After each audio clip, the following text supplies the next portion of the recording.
voilà monsieur dañ lay nuyu nga présenté.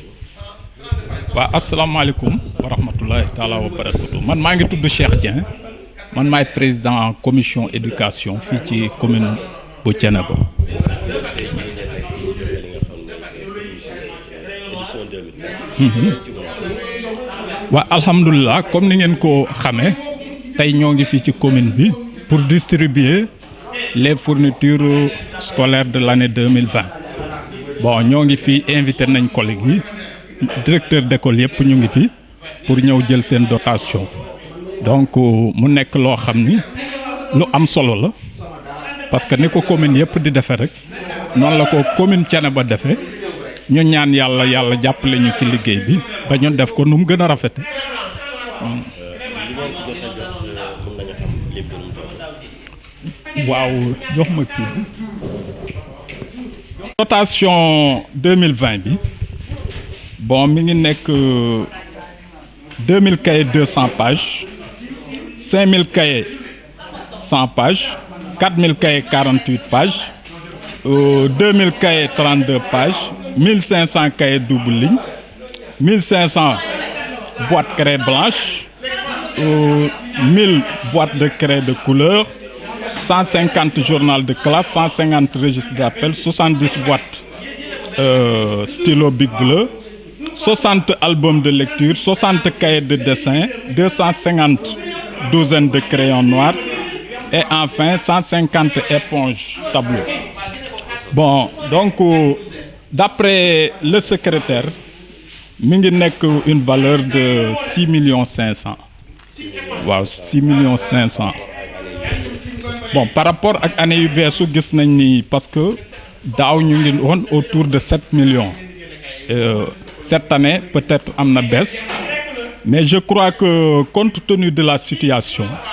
parce que gis nañ li ñu jógee mooy pandémie bi peut-être ak am na ressources yoo xam ni bon commune bi daf ko jëloon def ko ci couverture coronavirus bi donc je crois que loolu moo indi baisse bi mais taxul sax nag mu kii parce que vraiment c'est consistant par rapport ak li ñu daan am parce que boo xoolee ni mel na ni sax bon pratiquement feeñul ci dotation bi ñu daan am parce que pratiquement amul différence donc bu ñuy wax valeur 7 millions ñu am 6 millions 500 vraiment c'est raisonnable man xaaruma ci woon loolu sax donc vraiment effort la boo xam ni il faut ñu saluer ko quoi voilà c'est ça. ñëw na jamono ju mu war a ñëwee. waaw effectivement comme ni ngeen ko gisee vraiment ñu ngi ci ouverture donc le 5 passé la jàngalekat yi demoon ci école yi le 12 élèves yi dem ci classe yi aujourd'hui tey je crois que mën naa ni ci la ñuy démarrer cours yi pratiquement donc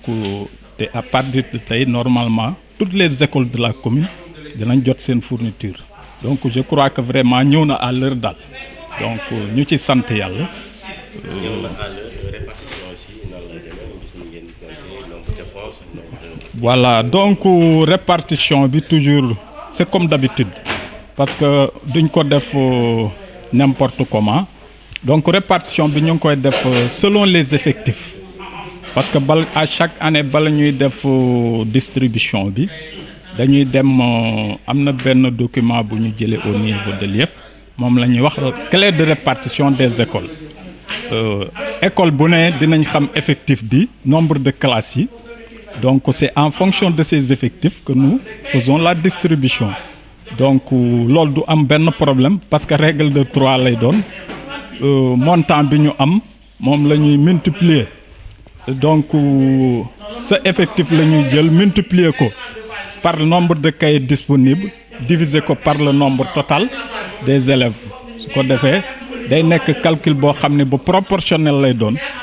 daanaka ne mën nga def distribution bi sax te doo ñëw ci bagage yi donc buñ ko contrôler ba xam ni manqué wul li ñuy def mooy def suñu règle de 3 école bu ne li nga war a am ci chaque article moo xam cahier 200 pages la wala cahier 100 pages wala 48 pages wala 32 pages wala éponge wala journal de classe yëpp dañ day ku ci ne sa dotation day génn facilement donc liggéey la boo xam ni c'est un peu technique mais nag yàlla mu ngi ciy dimbali da waaw ndax matière kay yi ngeen jot a am nekk na loo xam ne satisfaisant la wala nga xam ne laajte yi. parfois di ngeen jox yoo xam ne maanaam ñi xam ne ñooy jàngalekat yi ko am. waaw pourtant nag vraiment qualité bi ñu am moom vraiment sant yàlla parce que kay baax na macha allah matériel bi daal amuñu benn lenn luñ ci mën a critiquer tout vraiment tout est rentré dans l'ordre quoi vraiment. sant nañ ci yàlla bu baax ba bon kàddu yu mujj yi encore une fois ñu ngi jéggalu sax parce que nuyoo bi dañ cee waroon jiital kilifa dëkk bi muy suñu waajur Baye Abdou Rahim Seck yàlla na ko fi yàlla yàggal lool te mu wér ñu ngi koy ñaanal yàlla yan bi ko yàlla teg mu woyofal ko ba fu mu bëgg a yóbbu cene ba ak taalibe yi yàlla may ko mu yóbbu ko donc ñu ngi nuyu wàcce na ba ñëpp di kontaan ci commune bi di encourager monsieur le maire parce que liggéey bi yombul mais nag mi ngi li ñuy wax décarcassé commune yi seen doole bariwul quand même mais nag vraiment ñu ngi góorgóorlu dal ñu ngi góorgóorlu donc ñu ngi invité communauté éducative bi ñu gën a jàppale xale yi xam ni premier vecteur de développement mooy éducation ñu bañ a foye éducation bi kenn ku ci ne à ton niveau nga bañ a xeeb apport boo mën a am nga bañ jàpp rek ni commune bi lépp commune bi la war parce que lépp commune bi mënu ko donc commune bi am na lu man mais aussi citoyen bu ci ne fa nga ne moo xam parent d'élève nga moo xam kilifa nga moo xam directeur d'école nga moo xam enseignant nga moo xam da nga nekk yor sa métier di liggéey am na loo mën a indil éducation ñu bañ ko xeeb donc vraiment li ñuy wax c'est l'école de la communauté donc ñoo ngi invité vraiment acteurs yëpp comme yéen ni ngeen seen taxawaay vraiment yéen presse bi ñoo ngi leen di sant bu baax parce que à chaque fois da ngeen di teew le moment venu ngeen def seen liggéey li ngeen def nii vraiment acte de civisme la parce que yéen a ngi bay seen waar ci éducation donc vraiment ñoo ngi leen di remercier di sant ñëpp di gërëm ñëpp di ñaan yàlla defal ñu jàmm ñu fekke ko ay déwéni déwén voilà. Ok.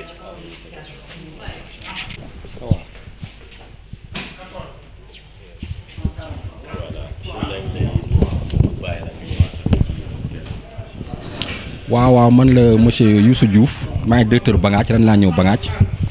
waaw léegi man maa yor tamit kuréel enseignants yi li ñuy wax CODEC directeur yi man maa ko yor waaw ci diwaan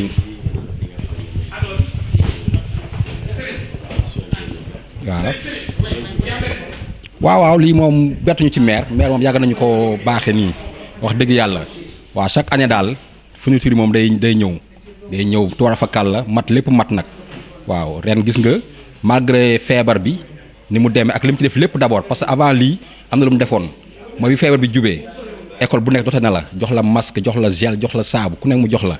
bi école ubbi tamit gis nga tuwar fa kàll la yoruma chiffres yi mais xam naa ne wax dëgg yàlla lii moom wax dëgg yàlla takku na ci école yi te xam naa école tamit nañ ci gis seen bopp tubaar fa kàll la moom koy li ñu jot a gis nii vraiment qualité la ñu indil te ici li ñu ko doon wax yëpp bàyyi na ko xel parce que dañ ko doon soññ daal ci yenn qualité yi mu doon indi mais yooyu yëpp gis nañu ne bàyyi na ko xel bu baax quoi wax dëgg yàlla ñu ngi tubaar fa kàll ñu ngi koy sant bu wér déedéet ñu ngi koy xaar di ko sant di ko ñaanal rek te lii sax da di loo xam ni lu ndaw la ci li muy def lépp parce que barki démb rek xam nga dañ ne Bangaaj day am CM léegi bi ñu nee CM ñu ne école ba am na ñaari classe yu fa nekk yoo xam ne mën nañu ko jëglal CM bi waaye liy problème bi kat mooy table banc moom bi ko chef de village bu Bangaaj woowee téléphone ne ko ñun kat CM bi table banc daal moo nar a doon suñu gàllankoor ci instant bi la ko ne yónnee ma ay ndaw ñu daje Thiès mu jox leen ay table banc yi fi nekkoon maanaam mu defar ko noonu xale yi du dem Thiès daje ak moom mu jënd li mu war a jënd lépp yi war a dem ci table ya ba tey jii bu ngeen demoon Bangaaj xam naa di ngeen fa am benn jour ngeen ñëw defar reportage incha allah boo fa demoon da nga gis ne defar nañ table yi pour école bi ak CM yi ma wax tamit ci table tamit bon ñëpp ñu ngi koy jooytu école yëpp seen problème mooy table banc parce que xam nga école day màgg li mu am ren jii déwén bu dikkee da koy jéggi moo tax daal table banc yi wax dëgg yàlla maire nag mu ci xar tànk tubayam waaye ñu ngi ñaan ñëpp rek képp ku ci mën a jàpp rek mu jàppale ci maire jàppale ci tund wi comme ça école yi gën a am ay table banc bangaaj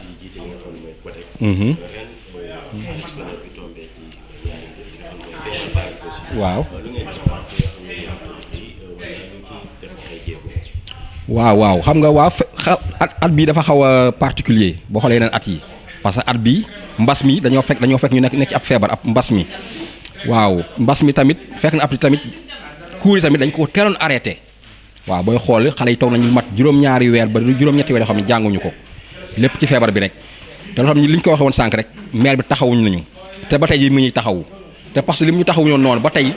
dafa amoon solo ba dafa am ñu desoon ci école bi ba tey ma nga fa école bi def naa ci yooyu la ñuy sukkandiku pour mën cee jàpp daal mën a xeex ak feebar ba tey tamit ci loolu rek ma ci yokk man kër Amadou laa nekkoon mais kër Amadou tey bu amee ay toilettes maire bii moo ko fa def mën naa wax kër Amadou kër Demba Anta yëpp moom la defal ay toilettes ndox mi tamit école yëpp fi mu nekk am nañ ndox parce que fu mel ne kër Amadou amul woon ndox waaye ñun ñoo moom ak pexeem ak suñu kii daal moo ñu jàppale ba ndox mi ñëw ba ci école ba dem ba ci toilettes yi kon mool bu ma tënkee rek mooy de maire moom li ko war ci taxawaay ci école bi ak ci CM yeeg yëpp li ko ci war mi ngi koy def. voilà. waaw parce que ndox mi booy xool ndox mi ay forage la te xam nga boo nee forage bon solaire ngay tudd te solaire mooy mook naaj bee ànd des fois tamit ñu toog ay diir nga xam ne ndox mi daal du yemb mais loolu tamit ay solution ngay wut rek ay solution la parce que comme que ndox mi fexe nañ ba mu ñëw rek ñëw ba ci école yi man def naa la ñun ñoo war def ay pexe daal ndox mi ñu xool nu ñu koy gérer nu ñu koy téye waaw lépp nag maire mënul lépp foo ñu am ay pexe ñun tamit et puis ñuy wootee moo tax mën a woo sànq les bonnes volontés parce que affaire du maire kese ñëpp ci war a jàpp képp kuy doonu Thiénaba rek xam nga boo déggee loo xam ne jafe-jafe la rek loo xam ne mi ngi ci école yi nga def ci li nga mën te loolu tamit bon ñu ngi koy gis ci école yi tubaar fakal la école da ngay gis ay parents yoo xam ne jël ay engagement defar table banc duñ ci xaar kenn nag waaw wax dëgg yàlla mu ñu ngi leen sant di leen gërëm ñoom ñëpp c'est bon ok jërëjëf.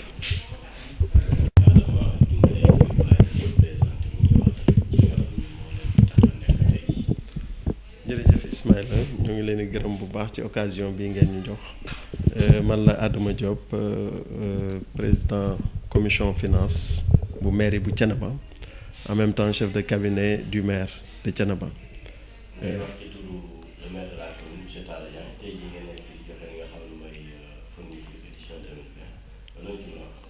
waaw dañuy dellu di santaat yàlla bu baax a baax macha allah ci ni nga xamante ni moo ñu fi dajale ndax fekkee woon nañ ko daaw ànd ko ak ñoom macha allah ren ñu teewaat fi aussi ci lii yàlla def ren aussi ku ne xam na mbir yi ni mu demee muy Covid bi fi jaar yàlla def ni xaalis bi ñu amoon pour li jëm ci wàllu école li jëm ci wàllu santé yépp dañ ko jëloon dugal ko ci Covid bi pour jëndee ko ceeb jox ko askan wi. mais ñu xalaat ni aussi jaaduwul même bu fekkee def nañ ko foofu wàllu santé ñu bàyyi leen noonu wàllu éducation ñu bàyyi leen noonu ba tax na santé macha allah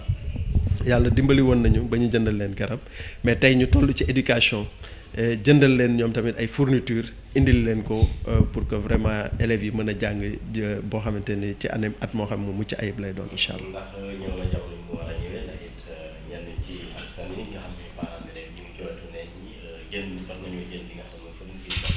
waaw ñëw na ci jamono bi mu war a ñëwee parce que dañ ni woon rek bu école ubbee rek ñun dañuy jël daal di joxe li nga xamante ni moom la ñuy joxe duñ ko tàddeel ba nga xamante ni maîtres yi incha allah dinañ ko mën a jox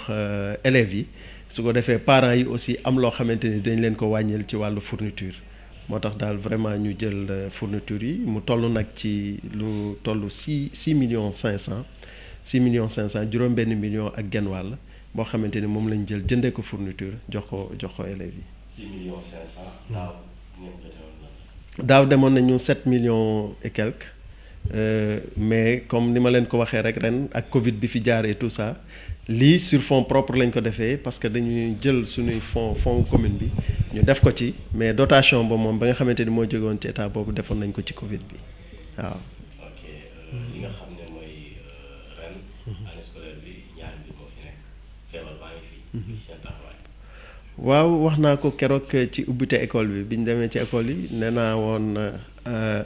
préparé nañu ay détergents pour mën ko jox école yi pour que ñoom ñu mën ko jëfandikoo fexe ba nga xamante ni dañu mën a aar élèves yi ñi ngi xalaat aussi avec des partenaires pour am ay masques mën ko dolliwaat école yi parce que inspection nee na dina leen jox masque mais ñun aussi jaadu na ci ñun ñu def suñu partition pour dolli leen ay masques ba nga xamante ni élèves yi dinañu mën a mucc ci feebar bi macha allah. loolu mënuñu xam kañ lay doon wala waa dootul yàgg parce que ñi ngi ci liggéey bi ñi ngi ciy def ay pexe incha allah te xam naa ne loo xamante ne dootul yàgg dara incha allah dañ leen ko jox li jëm ci wàllu détergent yi moom incha allah rabbi moom xam naa ni moom mi ngi fii c'est disponible dañ leen ko jox incha allah ci lu dul yàgg dara incha allah parce que loolu c'est disponible dañ doon xaaraale masques yi rek mais dañu xalaat ni fi mu nekk nii il faut ñu jox leen détergent yi ñu yóbbaale masques yi après bu ñëwee ñu indil leen ko incha allah rabbi. lay wax ci turu monsieur le maire waaye it ñi nga xam ñoom ñooy parents yi surtout ñu gën a soññaat ñi nga xam ñoom ñooy doom yi ndax it du question jox nit ki kay kese ba pare mu toog pour waaw monsieur le maire mi ngi gërëm bu baax ñi nga xamante ni muy corps enseignant yi nga xamante ni ñoo yore xale yi mi ngi leen di sant bu baax ci sacrifice yi nga xamante ni ñu ngi koy def ci xale yi ba tax xale yi mën a réussir parce que ku ne xam na ne école bi ni mu demee léegi wax dëgg yàlla parents yi ñu ci bëri xëy na la ñu waroon a def ci élèves yi defatuñ ko mais maître bi loolu lépp moo koy fas yéene taxawee donc ku mel noonu aussi jar na gërëm jar na jaajëfal pour que mu gën a yokk gën a làbbali donc ñoom ñëpp vraiment monsieur le maire mi ngi leen di gërëm di leen sant mais di wax parents yi aussi nañu dollee góorgóorlu encore une fois gën a jàppale xale yi pour que ñu jàng parce que njàng mi ci la mbir mi nekk defe naa ne xale yi bu fekkente ni yàlla def na ñu dem ci école bi ba réussir ci am benn éducation de base bi yàlla mën nañu dimbali ba nga xamante ni yii xew léegi muy mbëkk meeg yooyu incha allah rabbi dinañ ko mën a moytu te it ñu nit dans à notre niveau ñi ngi ciy jéem parce que fi nekk nii am nañu partenariat ak ministère de l'éducation pour def ay formation yoo xamante ne xale yi nga xamante ni jàngatuñu ak yooyu ñu defal leen ay formation diplômante ñu am ci benn diplôme boo xamante ni incha allah dina leen mën a ubbil ay bunt ngir bu ëllëgee ñu mën a am ay liggéey incha allah rabbi waaw.